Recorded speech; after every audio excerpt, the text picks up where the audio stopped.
নমস্কার শ্রোতা বন্ধুরা, আমি সৌরভ আর আপনারা শুনতে চলেছেন এক হাড়হিম করা গ্রাম বাংলা ভূতের গল্প। আমাদের আজকের গল্পটার নাম হল থাবা। শুনতে থাকুন আজকের গল্প, আপনাদের সবাইকে অনুরোধ রইল। গৌরীপুর মোড়ে বাস থেকে নেমে ভীষণ অবাক আর হতভম্ব হয়ে পড়লাম। দেখি সকল দোকানপাট বন্ধ হয়ে গেছে, তার উপর কোথাও কোনো জনমানবের চিহ্নমাত্র নেই। হাতের ঘড়ির দিকে তাকাতেই আমি চমকে উঠলাম। রাত প্রায় 11:30 বাজে। ট্রেন মিস, তার উপর ঠেলাঠেলি গুঁতোগুতি এড়ানোর জন্য দুটো বাস ছেড়ে দিয়েছি ঠিকই, তবে এতটা যে রাত হয়ে যাবে তা ভাবতেই পারিনি। হয়তো অতটা অবাক হতে হতো না যদি দীর্ঘ এ পথটা বাসের মধ্যে আরামে ঘুমিয়ে ঘুমিয়ে না কাটাতাম। তা যাই হোক, গৌরীপুর মোড় থেকে মিনিট 30 সাইকেল জার্নি করলেই 3-4টে ছোট গ্রাম ও একটা বিরাট নির্জন ফাঁকা মাঠ পেরিয়ে আমার গায়ের দেখা মেলে। গৌরীপুর মোড় থেকে ডানহাতি রাস্তাটায় হনহনিয়ে ঢুকে পড়লাম আমি। ইট বিছানো এই পথটায় সীতাগঞ্জের সামনে দুটি শাখায় ভাগ হয়ে গেছে, আর তারই একটা ছুটে গেছে আমার গায়ের দিকে।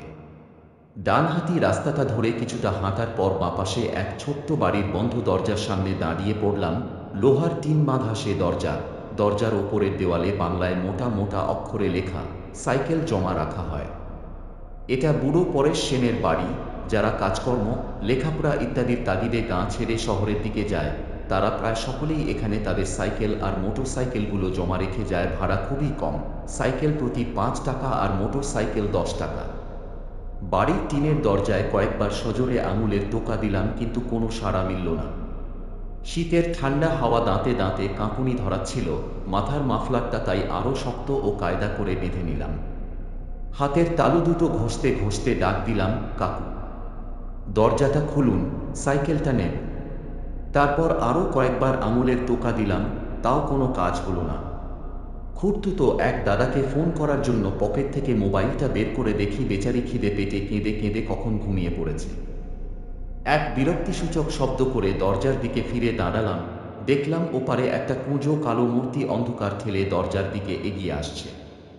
কিছুটা সামনে আসতেই লোকটার হাতের হ্যারিকেনের মৃদু আলো তাকে স্পষ্ট চিনতে পারলাম। হ্যাঁ, দোকানি পরেশ সেন।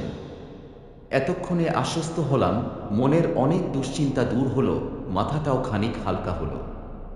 বুড়ো পরেশ সেন হ্যারিকেনটা উঁচিয়ে ধরে আমার মুখখানা ভালো করে কয়েকবার দেখে নিয়ে কাঁপা কাঁপা গলায় বলে উঠল, ও তুমি? তা এত রাত অবধি কোথায় থাকো বাবু? আমি তেমন কিছু না বলে শুধু একটু হ্যাঁ হুঁ দিয়ে তার পিছু পিছু ঘরে এসে ঢুকলাম। বুড়োর সারা শরীর কালো মোটা আরামদায়ক চাদরে ঢাকা, মাথায় মানকি টুপি, পায়ে এক জোড়া ছালো ওঠা কালো বুট আর চোখে সেই চেনা মোটা ফ্রেমের চশমাটা। কয়েক সেকেন্ড বাদে টর্চ হাতে দরজার বাইরে বেরিয়ে এসে সাইকেলে চড়ে বসলাম, আর তৎক্ষণাৎ বাড়ির মোটা লোহার দরজাটা সস্তে বন্ধ হয়ে গেল। ঠান্ডায় কাঁপতে কাঁপতে আমি সাইকেল চালাতে থাকলাম। ইতিমধ্যেই হাতে দস্তানা জোড়া গলিয়ে নিয়েছি। হঠাৎই খেয়াল করলাম কাঁপা কাঁপা ঠোঁট দুটো আমার অজান্তেই কখন গুনগুনিয়ে সুর ভাঁজতে শুরু করে দিয়েছে। শিশুকালে পড়া সেই লাইনটাও মনে মনে আওড়ে উঠলাম, উহো আহো কেন করো শীত লাগে তো গানটি ধরো। এভাবেই গুনগুন করতে করতে চলল আমার অভিযান। তা প্রায় 15-20 মিনিট সেভাবেই যাওয়ার পর হঠাৎ যেন আবহাওয়ার হালকা পরিবর্তন অনুভব করলাম। ঠান্ডাটা বোধ হয় এবার একটু বেশিই হুল ফোটাচ্ছে। দেখলাম অন্ধকারে ডুবে থাকা বাড়িঘর আর গাছপালাগুলো কেমন যেন রহস্যময় দৃষ্টিতে তাকিয়ে আছে আমার দিয়ে। তারা যেন আমাকে ঘিরে চুপিসারে কিসবফন্দি এঁটে চলেছে। শিরদাঁড়া বেয়ে ঠান্ডা কিছু একটা যেন নিচের দিকে অনবরত নেমে যেতে থাকলো। সাইকেলের প্যাডেলে আমি জোরে চাপ দিলাম, কিন্তু সাইকেলটা আগের মতো আর টানতে পারলাম না। পা দুটো যেন ঠান্ডায় জমে গেছে।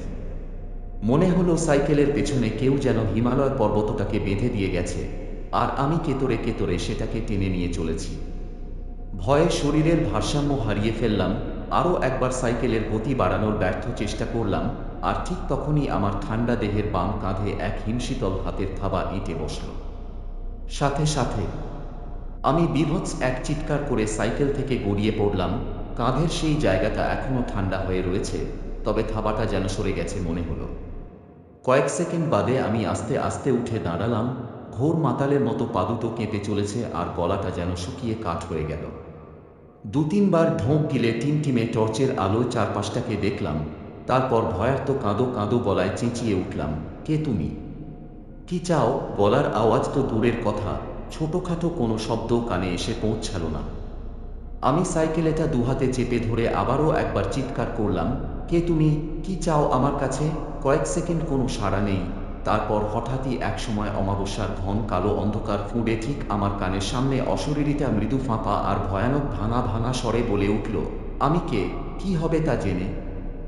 সাইকেলটা চালাও, দ্রুত চালাও, তোমার কোনো ক্ষতি করব না, অন্যথায় হে হে হে তুমি শেষ।